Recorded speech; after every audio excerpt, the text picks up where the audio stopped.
Bonjour. Jérémy, pardon, Jérémy. Je t'en prie, Pierre. Bonjour. Alors, on a la chance ce matin de pouvoir attaquer le sujet de la transformation digitale entre mythe et réalité. Alors, j'ai vu que c'était « et », donc on a le droit aux deux. À la fois pouvoir partager l'expérience de deux grands groupes comme Seb et Keolis autour de cet enjeu de la transformation digitale, et en même temps potentiellement de se poser la question effectivement des mythes, pouvoir peut-être quelques croyances qu'on a pu casser autour de cette transformation digitale, ou en tous les cas quelques miroirs aux alouettes qu'on pourra conseiller d'éviter. Aujourd'hui, en tous les cas, à l'heure où finalement cette transformation digitale est devenue disruption, peut-être par la vitesse, la violence à laquelle elle se propose à vos différentes entreprises, à l'heure où finalement elle devient Uberisation, Googleisation, tellement elle est incarnée par des groupes qui en deviennent puissants et qui finalement sont en train de poser directement ces nouvelles règles de cette nouvelle économie digitale, à l'heure où finalement l'ensemble de vos chaînes de valeur sont remises en cause, à la fois sur les enjeux de consommation, de distribution, de production, et à l'heure où finalement ce client est devenu un acteur connecté, certains diraient la multitude, à l'heure où ce client, en tous les cas, a pu s'emparer directement de la distribution, a pu potentiellement même s'emparer des enjeux de production. Et on verra que finalement, chaque client peut lui-même devenir sa propre usine.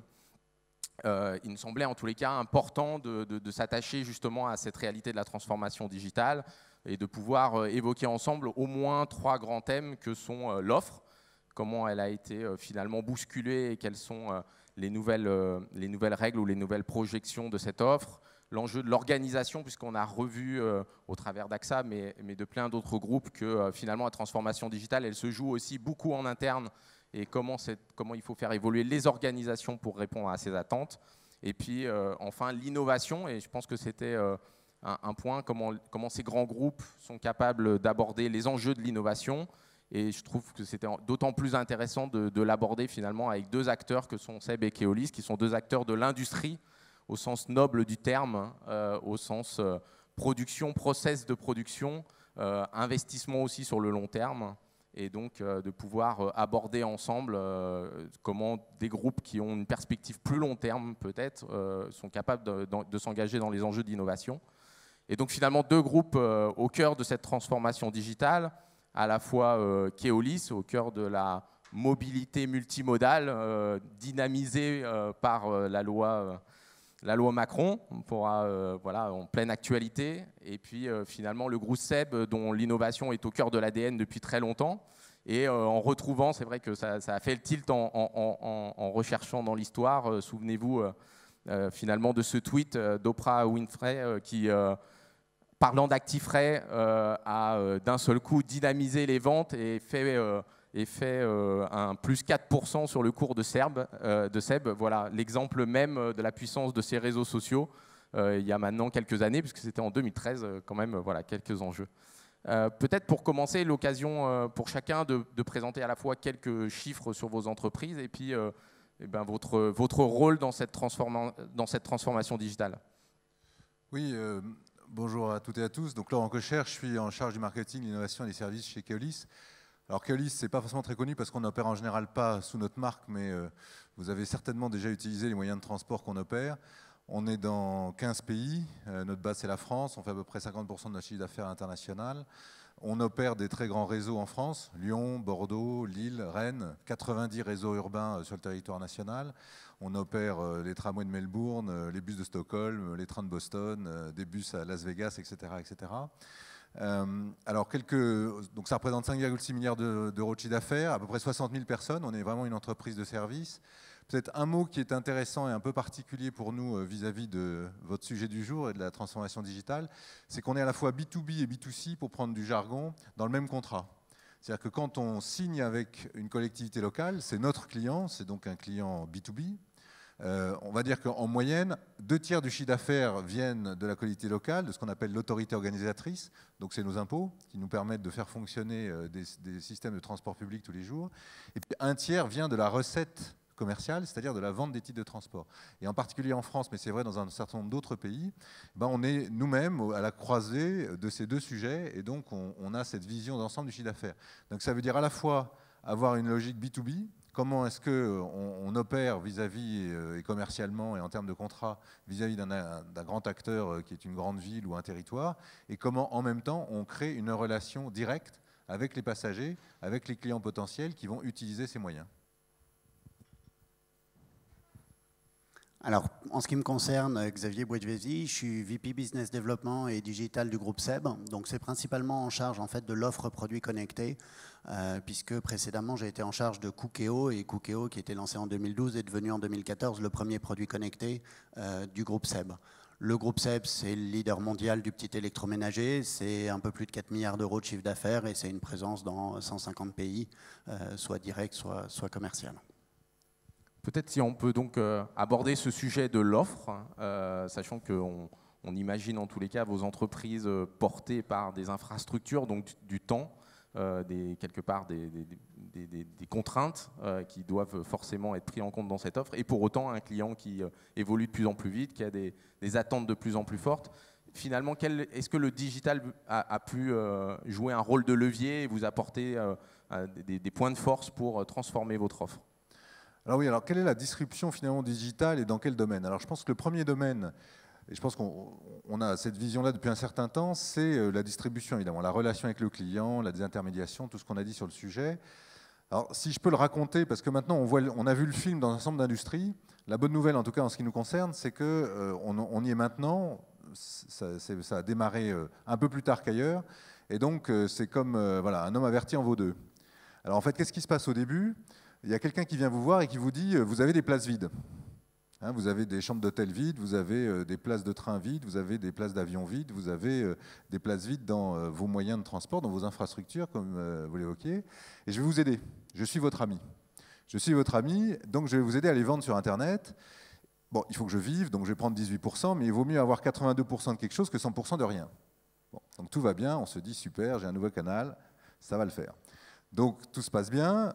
Cet acteur arrive, conquiert une certaine audience, il crée un inventaire sur le site. Cet inventaire, c'est le vôtre, mais aussi celui de vos concurrents, parce que finalement, ça fait venir plus de gens. Voilà. Et donc, il prend une rampe, qui est une rampe classique, qui est audience-contenu, je vais vers les consommateurs, et donc je crée une relation avec eux.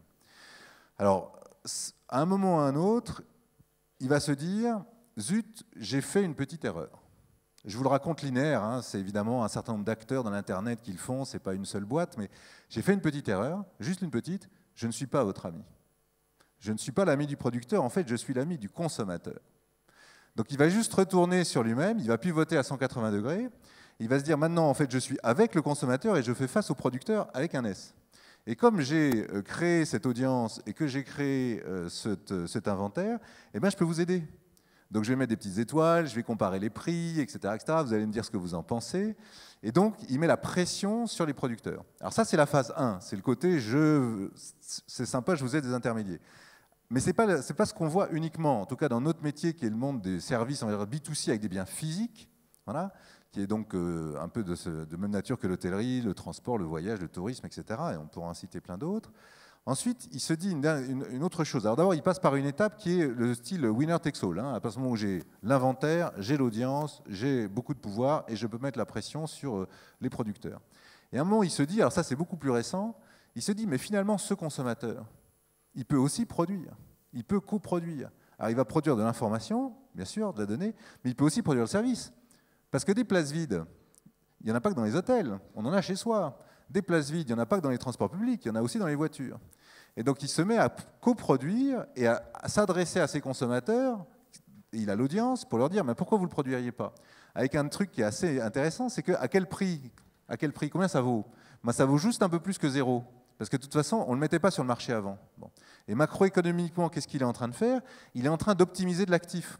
C'est-à-dire que finalement, il y avait quelque part des investissements qui avaient été réalisés, par les professionnels, mais aussi par les particuliers, et qui n'étaient pas monétisés, qui n'étaient pas utilisés, qui n'avaient pas de rendement. Voilà. Donc globalement, il améliore l'efficacité, on va dire, macroéconomiquement. Évidemment, microéconomiquement, c'est un petit peu différent, parce que si vous n'y prenez pas garde, finalement, il va désintermédier sur toute la chaîne.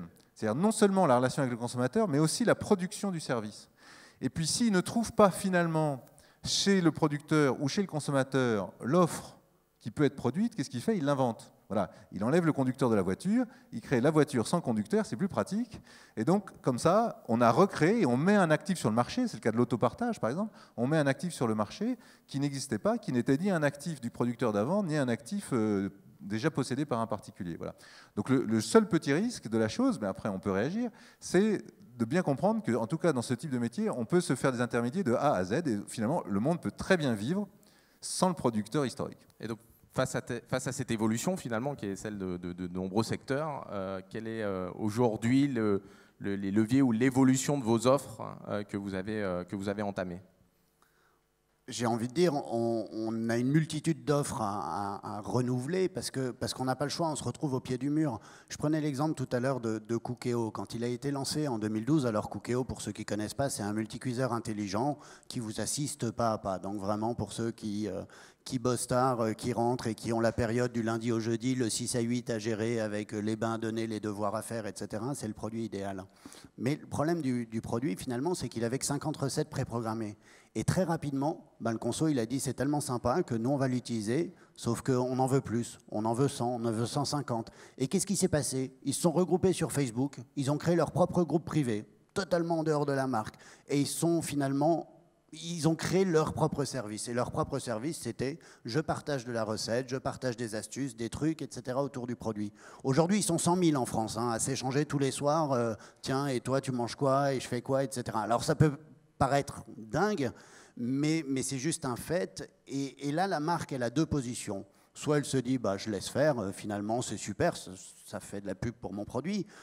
Soit je suis capable de les aider, parce que s'ils communiquent comme ça sur le net, s'ils se sont regroupés, c'est qu'ils attendent des nouveaux services, c'est qu'ils attendent plus de choses, et on est en devoir de le faire.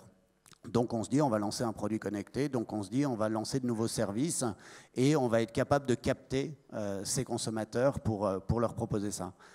Alors après, en termes de transformation au sein de l'entreprise, je vais être très transparent, c'est juste l'horreur. Pour un groupe industriel comme Seb, on passe de quelque chose qu'on sait très bien faire, qu'on maîtrise depuis 50, 100 ans parfois, en termes de process industriel. Et là, du jour au lendemain, on va dire, le produit finalement, d'habitude, voilà, il suit son cours. Une fois qu'il est lancé, le travail est fait. 6 mois après, au pire, il y a une petite revue de projet pour dire, tiens, est-ce qu'on est bien en ligne, les ventes sont bien en ligne avec ce qu'on avait prévu. Là, dans le digital et dans le cas présent, mais ça change complètement. Le travail, il commence une fois le produit lancé. On lance une offre connectée. Alors certes, c'est plus du hard, c'est du soft, mais une fois qu'on a lancé le service, c'est là qu'il faut l'enrichir, c'est là qu'il faut itérer, c'est là qu'il faut échanger, c'est là qu'il faut le suivre. Et c'est là que finalement, dans des groupes comme Seb, on rentre dans la complexité parce que nous, on avait l'habitude de lancer le produit terminé. Donc on voit que la transformation digitale, elle a un enjeu fort au sein même des entreprises en termes d'organisation. Est-ce que côté Keolis également, ça a provoqué des évolutions importantes, des modèles peut-être de création de structures adjacentes pour vous accompagner dans ces mouvements-là? Alors je dirais, oui, avant peut-être de parler de l'organisation, quand on regarde la distribution et l'offre, nous on a quand même une super nouvelle. On a une très très bonne nouvelle, c'est qu'on ne téléporte pas encore les gens. Alors dans la vallée, ils hésitent en ce moment entre est-ce qu'on rend d'abord les gens immortels ou est-ce que d'abord on les téléporte? Bon, on ne sait pas encore exactement où on va mettre l'investissement, donc on a encore un peu de temps avant qu'on soit téléporté. Ce qui est un peu différent d'ailleurs du modèle assurance, parce que voilà, dans le modèle assurance, l'actuariat, on peut le faire ailleurs que peut-être chez l'assureur. Bon, téléporter, s'il faut encore des biens physiques pour transporter les gens, il faut encore des biens physiques. Alors, ceci dit, si je reviens effectivement avant la transformation interne, je pense que le premier sujet, c'est de revenir à une idée simple. Finalement, qu'est-ce qu'on cherche à faire et qu'est-ce qu'on cherche à faire vis-à-vis du consommateur? C'est-à-dire qu'il faut revenir sur le sujet de fond, qui est de dire par rapport à ce service, cette relation, puis cette offre, elle répond à un besoin. Et ce besoin chez nous, c'est j'ai besoin d'aller d'un endroit A à un endroit B, d'un point A à un point B, et comment je fais? Voilà.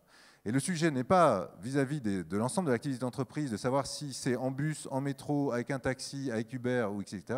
Et je pense d'ailleurs, de mon point de vue, que Uber n'est qu'une étape dans l'évolution, parce que fondamentalement, le sujet, c'est de donner le choix aux gens. Je pense qu'on a tous envie, en tout cas moi j'ai envie, de me dire je vais quitter le BG à un moment ou à un autre, voilà, dans le courant de la journée, je vais aller ailleurs et j'ai envie de choisir le moyen de transport qui est le plus approprié pour moi. Voilà. Hein, et ça ne sera pas le même choix toujours au même moment. Parce que je suis plus pressé, je ne suis pas pressé, il fait beau, il fait mauvais, je suis chargé, je ne suis pas chargé, je veux mettre un peu d'argent, je ne veux pas en mettre, etc. etc. Bon. Et donc la question, c'est comment redonner le choix. Et donc nous, on a construit notre transformation digitale sur cette idée qu'au cœur de ce qu'on avait à faire, c'était de proposer progressivement une expérience aux consommateurs, à celui qui utilise les transports, en se disant qu'est-ce qu'il cherche à faire. Il cherche à rechercher un itinéraire et avoir de l'information en temps réel sur le fait que ça marche ou pas. Et combien de temps ça va me prendre, et comment exactement il faut que j'y aille. La deuxième chose, il faut qu'il puisse soit réserver le moyen de transport, soit acheter le titre, soit enfin voilà, avoir ce qu'il lui faut pour pouvoir prendre le moyen de transport. Et puis la troisième chose, c'est qu'il faut consommer, c'est-à-dire qu'il faut payer, ou il faut valider votre titre de transport, il faut ouvrir le portillon de métro avec, etc. Donc comment est-ce qu'on fait ça d'un point de vue digital pour apporter le meilleur service aux gens? Et c'est à partir de là qu'on va ensuite décliner la transformation de l'entreprise et de son offre. D'accord. Et finalement, en interne, le travail de conviction de cette transformation, on l'a vu, ça veut dire aussi changer les métiers, comme on disait aussi, c'est retenir les talents, ou en tous les cas à faire venir de nouveaux talents. Comment elle s'est concrétisée finalement une nouvelle fois, et avec tout ce que ça a de respectueux, mais dans des entreprises qui ont cette connotation industrielle, hein, et donc finalement qui sont attachées à des choses plus solides et plus longues. Alors je pense que la première étape qui est clé, c'est le langage commun. C'est finalement, ça peut paraître basique comme ça, mais on n'a pas du tout le même langage. On s'en rend plus compte au quotidien parce qu'on parle d'API, on parle de CMS, on parle d'Hadoop, etc. Effectivement, quand on va voir un ingénieur qui a 30 ans de boutique et qu'on lui parle comme ça, il nous dit « mais c'est quoi, je comprends rien ». Donc il y a un vrai besoin en fait en termes de formation, en termes d'échange, de compréhension, de se mettre d'accord sur le langage. Le deuxième point, je l'ai un tout petit peu abordé tout à l'heure, c'est les méthodes de travail. Et les méthodes de travail, le danger, c'est que là, par contre, le langage, il est assez vite arrivé dans les entreprises, travail agile, etc. Ouais, super. Donc là, on a un deuxième écueil, c'est oui, bien sûr, je sais ce que c'est, travailler en agile. Je travaille déjà en agile. D'ailleurs, qu'est-ce que tu viens me parler de méthodes agile qui permettent d'être effectivement plus rapide, etc. Et ça, c'est pour moi, dans un groupe industriel, hein, à nouveau, je parle que pour Seb, une des difficultés majeures, c'est de leur dire non, vous aviez un process de production et qui fonctionnait, limite, il faut le garder pour tout ce qui est produit. Mais dès qu'on arrive dans du soft, dès qu'on arrive dans de l'application, dans du digital, il faut être prêt à le changer. Il faut être prêt à changer la mentalité, il faut être prêt à parler de minimum viable product, il faut être prêt à dire, ben non, c'est plus un cahier des charges hyper détaillé au début qui amènera peut-être dans 18 mois ou dans 2 ans à un super produit. C'est quelque chose de beaucoup plus court sur lequel on va itérer, on va aller vite, etc. Et ça, c'est effectivement très compliqué à apprendre. Et le dernier point pour moi qui est majeur, c'est la peur de l'inconnu. Et on l'évoquait un tout petit peu en introduction, c'est qu'à un moment, on ne sait pas où on va, il ne faut pas se le cacher, on sait qu'il y a ces mines d'or effectivement derrière, mais comment on y va, où on va, etc., on n'est pas meilleur que les autres pour savoir ce qu'il faut faire. Et ça aussi, c'est une transformation qu'il faut réussir à faire. C'est de se dire, OK, qu'est-ce que ça veut dire? Est-ce que ça veut dire que je collecte la data, même si je ne sais pas exactement encore comment la structurer, comment l'exploiter? Est-ce que ça veut dire que je vais recruter des nouveaux métiers? Je vais être franc, je prends mon exemple, basé en Bourgogne, allez voir votre RH et dites-lui, il me faut un anthropologue, il me faut un ontologue, il me faut un data scientist. Me regarde avec des yeux comme ça en disant, mais pourquoi tu as besoin de ces métiers-là? Qu'est-ce qu'ils vont t'apporter? Ah oui, mais voilà. Et là, on explique, et là, on commence à effectivement, même sur des métiers comme les RH, leur expliquer qu'il y a besoin de nouveaux profils et que c'est clé, effectivement, pour la transformation de l'entreprise. Et de la même façon, finalement, chez Keolis, avec ce modèle multimodal, ça veut dire aussi plein d'entreprises différentes, finalement, ou de métiers différents à l'intérieur de l'entreprise, avec cette capacité ou cette attente client, finalement, d'avoir un modèle ou une offre unifiée. Un enjeu probablement autour de cette connaissance du client extrêmement forte. Comment votre organisation finalement se met en œuvre autour de ces problématiques-là? Alors je dirais qu'effectivement, à partir du moment où on se dit on va revenir à une idée simple, cette idée finalement c'est d'intégrer le service de mobilité pour les gens et de leur apporter l'information. nous, on a essayé de définir ce qu'on appelait des points de contrôle, des points d'action pour se dire finalement où est-ce qu'il faut que j'agisse dans la chaîne de valeur. Et quand on a ensuite défini effectivement des partenariats, quand on a fait des investissements, quand on a lancé un ensemble d'initiatives, on s'est dit c'est autour de ça. Alors en fait, l'idée qui me paraît importante, c'est de développer cette idée de plateforme. Ça veut dire quoi? Ça veut dire finalement qu'à un bout, vous allez avoir des gens qui vont utiliser des informations en temps réel, des services, et de l'autre côté, vous avez besoin de collecter des données, d'agréger des données en temps réel pour pouvoir proposer ce service. Et au centre de ça, il y a une plateforme, et une plateforme qui est fondée sur de l'algorithmique. Et donc on s'est posé dans notre métier la question de savoir finalement, ils sont où les algorithmes? Ils sont où les algorithmes dans le transport public? Bon. Alors il y en a un qui est un gros comme ça, là, qui clignote pas mal, c'est la recherche d'itinéraire. Parce que la recherche d'itinéraire en ville, c'est un truc compliqué. Il faut d'un côté collecter plein de données, et de l'autre côté, il faut arriver à un bon service. Alors je vais prendre des anecdotes, mais si je vous dis de prendre votre vélo à Bordeaux ou votre vélo à Lyon, vous allez la première fois revenir vers moi en me disant Bordeaux c'était super, mais Lyon c'est en pente. Bon, déjà il y a une question effectivement de connaissance de la donnée. Si je vous propose de vous arrêter un arrêt de bus à Lyon, eh ben, c'est mieux de vous proposer l'arrêt de bus d'après et de faire 100 mètres à la descente que l'arrêt de bus d'avant et de faire 50 mètres à la montée. Voilà. Et si je vous propose de ne pas faire de correspondance pour un arrêt, mais de traverser le parc municipal, il fait beau, c'est sympa, sauf que si vous n'avez pas les horaires du parc municipal et qu'il est fermé, vous faites tout le tour. Voilà. Bon, donc c'est plein de petites choses comme ça. Donc il y a d'un côté collecter toute la donnée et la rendre cohérente, de l'autre côté la porter à l'audience et identifier, et je pense que ça c'est un exercice que je vous encourage à faire, c'est finalement où est l'algorithme, où est cette plateforme qu'on va pouvoir construire et qui va mettre en relation finalement notre savoir-faire, notre offre, l'intégration de l'ensemble de nos données, etc., et toute la collecte qui s'ensuit, qui est un sujet compliqué, et de l'autre côté, eh ben, l'audience, l'usage, le service. Et donc peut-être pour aborder notre dernier sujet, qui est plus autour de l'innovation, finalement, aujourd'hui vous êtes dans la mise en place de produits, au-delà de l'offre, mais de la mise en place de produits avec des temps longs, en tous les cas versus le serviciel, on va dire. Aujourd'hui, comment est abordé en interne ou en externe d'ailleurs, avec quel partenaire ou sous quel format, l'enjeu de l'innovation? Est-ce que c'est d'ailleurs en rupture, plutôt de l'expérimentation? Est-ce qu'elle est incrémentale? Voilà. Alors l'innovation, c'est complexe parce que, comme vous le disiez en intro, le groupe SEB a un peu l'ADN dans l'innovation et j'ai envie de dire avait compris d'une certaine manière assez tôt ce que c'était que l'expérience utilisateur. En gros, en 1953, quand on a lancé la cocotte minute, c'est pas pour rien qu'on livrait à chaque fois les 300 recettes du livre de Françoise Bernard pour venir expliquer comment se servir de ce produit qui était un petit peu un ovni à l'époque. Donc c'était une manière de dire, j'ai compris que vous vouliez une assurance du résultat. Vous vouliez plus acheter une cocotte minute ou un autocuiseur, vous vouliez savoir comment il fonctionnait. Et ça, on le travaille depuis cette date-là. On est en permanence dans effectivement quel est le résultat attendu par le consommateur et comment on va être capable de traiter cette innovation.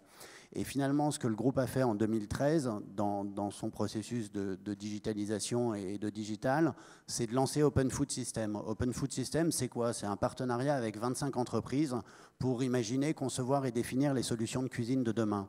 Et l'idée de ce partenariat, il y a deux maîtres mots pour moi. Il y a Open, et dans le digital, c'est clairement un mot-clé. Aujourd'hui, il faut être ouvert à tous. Pourquoi? Parce que ça va permettre d'offrir les solutions de demain. Et c'est facile à dire, mais dans les faits, c'est extrêmement compliqué. Aller dire à une entreprise, même comme Seb, en disant nous, on va récolter de la data, mais cette data, elle ne va pas être que pour nous, on va la partager. Alors que tout le monde nous dit, oui, mais la mine d'or, c'est la data. Oui, mais nous, on va essayer de la partager parce que finalement, la data, elle appartient au consommateur et la vraie mine d'or, c'est d'être capable de servir correctement le consommateur avec des services innovants. Donc effectivement, l'objectif de ce programme Open Food System, c'est de développer ces nouveaux services avec des domaines. Je prends l'exemple de la recette, un exemple concret. Seb n'est pas un expert ni dans le vin, par exemple, ni dans la météo. Par contre, si effectivement, en plein été, ça fait 15 jours qu'il pleut, je vous pousse une petite salade printanière avec 3 crevettes dessus, vous allez dire c'est sympa, mais la recommandation de l'application, elle n'est pas super bonne. Vous avez plutôt envie d'un plat chaud. Si effectivement j'ai un partenaire dans le vin qui me permet de faire une recommandation idéale par rapport à la recette proposée, ce n'est pas le métier de Seb. Par contre, pour vous, consommateurs, savoir qu'effectivement, ou utilisateurs, vous avez cette proposition de vin qui est juste la parfaite proposition pour le plat que je vous ai proposé, évidemment que vous pouvez faire avec votre appareil Seb, là, ça fait tilt. Et pour faire ça, il faut être ouvert et s'ouvrir à d'autres. Donc effectivement, la recherche traditionnelle, elle continue d'exister évidemment, mais elle s'est ouverte au maximum au plus grand nombre. Oui, alors peut-être quelques éléments effectivement sur l'innovation, peut-être trois idées peut-être à partager avec vous. La première, et je rejoins tout à fait ce que dit Xavier, c'est l'ouverture. Alors l'ouverture, on parle beaucoup après de la donnée et puis ensuite de l'innovation. Nous, sur la donnée, notre vision des choses, c'est que l'open data, c'est bien, mais que l'open service, c'est mieux. Voilà. Ça veut dire quoi? Ça veut dire que continuer à fournir de la donnée brute, c'est intéressant, mais c'était très innovant en 2010, en 2015 ça allait moins, et puis en 2020 ça ne sera vraiment plus du tout, parce qu'on se met toujours pareil à recréer toujours les mêmes choses sur les mêmes données. Et donc notre idée, c'est de dire, on va aller plus loin et on va agréger ces données avec justement l'algorithmique pour proposer un service qui est ouvert. Donc on a proposé une API qui s'appelle Navicia.io, qui est l'API de calcul d'itinéraire. Voilà. La SNCF vient d'annoncer qu'on les avait accompagnés sur le sujet aussi pour ouvrir les données et les services de la SNCF. On pense qu'effectivement, il y a une grande valeur, pas uniquement à la donnée, en tout cas pas à la donnée unitaire, plutôt à la donnée agrégée et à aller plus loin et à proposer effectivement un service de qualité ouvert à partir de l'API. Bon, je rejoins aussi tout à fait ce qui a été dit sur l'innovation ouverte avec deux idées. La première, c'est qu'il faut aller vite. Ça a été dit aussi par le président d'AXA. Il faut aller vite, donc c'est le fail fast. Voilà. On peut se tromper, mais autant se tromper vite, et puis ensuite, on apprend et on continue à construire. Et la dernière idée, c'est quel modèle de partenariat avec les startups. Donc là, nous aussi, on expérimente, je dirais, des choses. Alors, on n'est pas un VC. Il y a beaucoup d'argent, je pense, sur le marché. Enfin, en tout cas, je le vois et j'espère que les startups arrivent à se financer.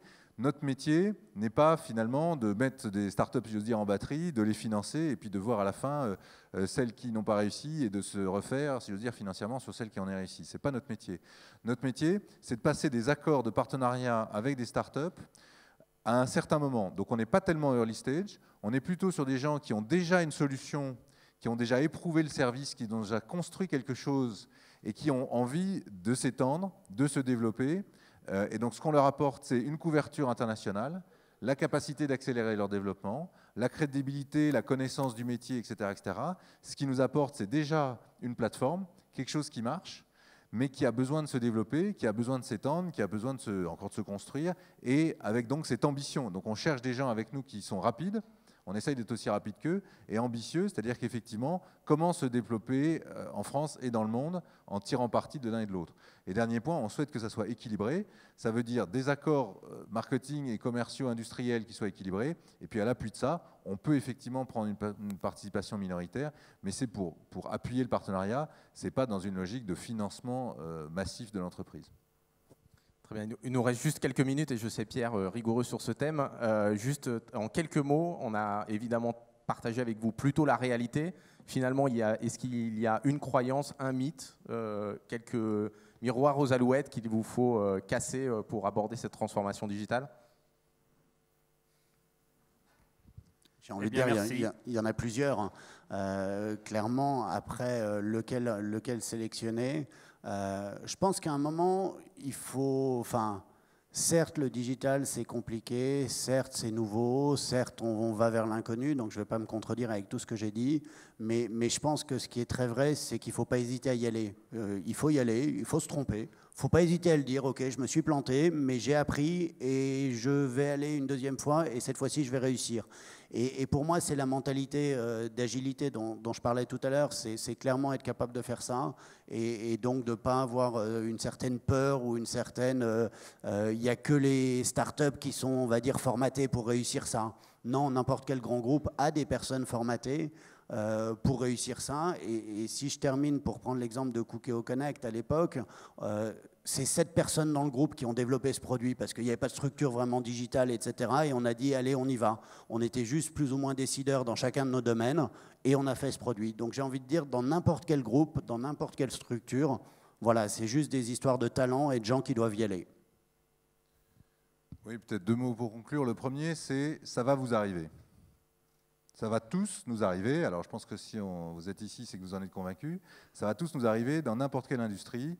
Il y a ceux qui ont pris la vague au début. Bon, alors, ils ne savaient pas, donc parfois, ils en sont morts. Maintenant, nous, on l'apprend, mais on le sait. On a déjà vu le film. Donc c'est vrai de l'assurance, c'est vrai de la banque, c'est vrai de l'énergie, c'est vrai du transport, c'est vrai des produits industriels. On passe sur les robots, les imprimantes 3D et le reste. Donc de toute façon, ça va nous arriver. Voilà. Ça, c'est la première idée. La deuxième idée, je pense qu'il faut se réinterroger sur dans quel business suis-je? C'est quoi mon business? Et si vous remontez à ce sujet-là, par exemple, pour nous, est-ce que c'est de conduire, et de piloter, d'opérer les réseaux de transport public, ou est-ce que c'est d'assurer que les gens vont d'un point à un autre? Voilà. Ça peut paraître un déplacement qui n'est pas énorme, mais c'est un déplacement important dans la question. C'est vrai qu'il y a beaucoup de pédagogie à faire en interne pour arriver à se reposer cette question différemment, de vérifier qu'on est peut-être plus tout à fait sur la même question, même si on est encore dans notre métier et dans notre savoir-faire historique. Et à partir de ce moment-là, je suis d'accord pour dire qu'il n'y a pas de fatalité. Il n'y a pas de fatalité. Si on se repose la bonne question et qu'ensuite, effectivement, on pratique, je dirais, l'art du digital avec cette compréhension sur l'intermédiation, sur les plateformes, sur la valeur ajoutée client, etc., ben on redéroule le film. Et si on va suffisamment vite, on peut redérouler le film au même titre que de nouveaux acteurs le déroulent.